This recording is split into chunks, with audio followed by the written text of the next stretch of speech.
abeilles. Marie la fourmi, Patouche la mouche, Belle la coccinelle, Camille Barnabé, Siméon le papillon, Carole Chloé et Léon le bourdon. La reine des abeilles, le mal de tête. Malgré sa superbe couronne toute neuve, la reine des abeilles n'avait pas l'air de très bonne humeur. C'est intolérable! Je ne supporterai pas cela plus longtemps. Que se passe-t-il, votre majesté? Quelqu'un a osé critiquer votre nouvelle couronne? Il ne manquerait plus que ça. Non, je souffre d'un mal de tête absolument... abominable. Eh bien, ne reste pas planté là. Dépêche-toi de me trouver un remède. J'y vole, votre majesté. Frédéric le moustique, médecin du jardin, avait aussitôt été appelé au château. Une bonne piqûre à sa majesté. Oh là là, oh là là. Je sens que je vais me régaler. Salut, Benjamin. Tu as l'air bien pressé. Figure-toi qu'on m'a demandé de passer au château. Ah oui.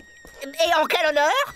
La reine a une grosse migraine et il pense que mes pouvoirs magiques pourraient la guérir. Toi, guérir quelqu'un? Mais ils sont tombés sur la tête, ma parole. Fais un peu attention à ce que tu dis si tu ne veux pas te retrouver transformé en fléchette. Non, mais avoue tout de même que soigner n'est pas ta spécialité. La reine ne comprendrait pas que j'ose refuser. Eh bien, c'est ridicule. De toute façon, mes ailes contre tes petites jambes, j'arriverai bien avant toi. Il n'y a qu'un seul vrai médecin ici. L'avenir le prouvera. Bien décidé à empêcher Benjamin de lui piquer sa place, le moustique arriva le premier au château. Dans quelques minutes, je savourerai la piqûre la plus royale de toute ma carrière. Yéhi! Votre majesté, me voici! Moi? Me laisser piquer comme n'importe quelle bestiole?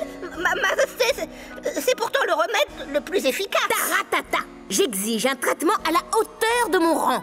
Guéris-moi immédiatement et sans piqûre. Sinon... Toute petite piqûre, de rien du tout. Garde! Jetez-moi ce charlatan au cachot!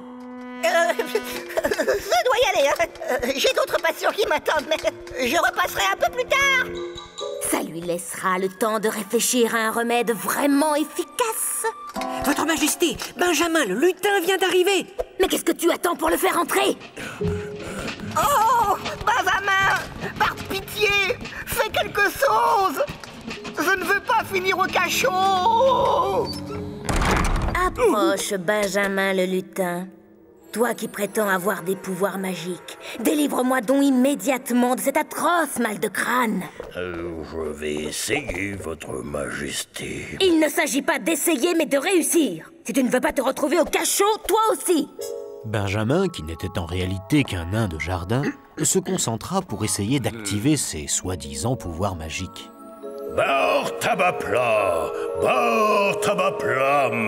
sors de ce crâne, vieux mal de crâne. Pendant ce temps, le malheureux Frédéric réfléchissait à la mésaventure qui venait de lui arriver. Finalement, je ne suis qu'un imposteur, un médecin pour de faux. Je ne cherche pas à guérir les autres, mais seulement à les piquer. Quel égoïste! J'ai honte. Si jamais j'arrive un jour à sortir de ce cachot, je promets de ne plus jamais piquer personne. Allez, oust le mal de crâne, oust, allez, va-t'en le mal de crâne, oh là là.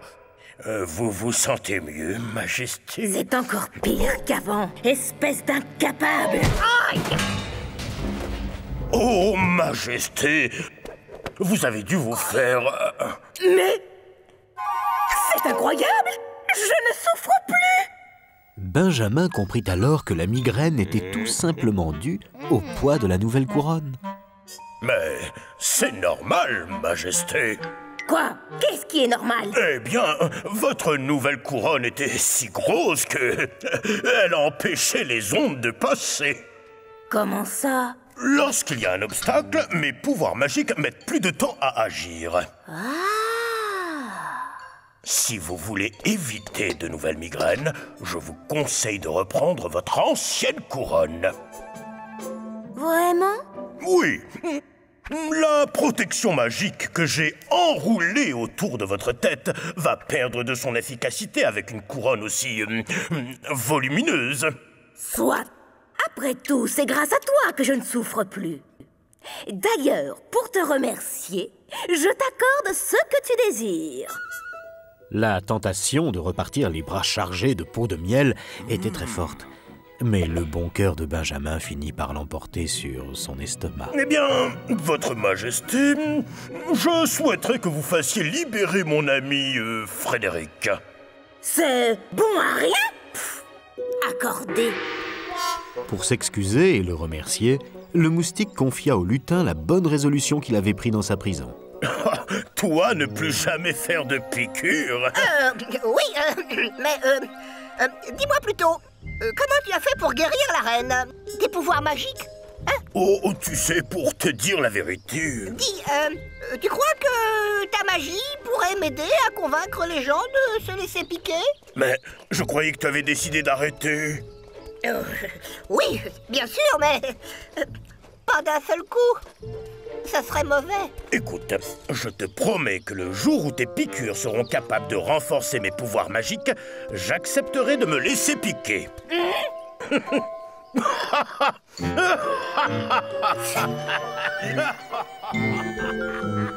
Pour soigner la reine d'un mal, évitez les piqûres royales, car elle préfère les lutins et leur formule de perlimpinpin.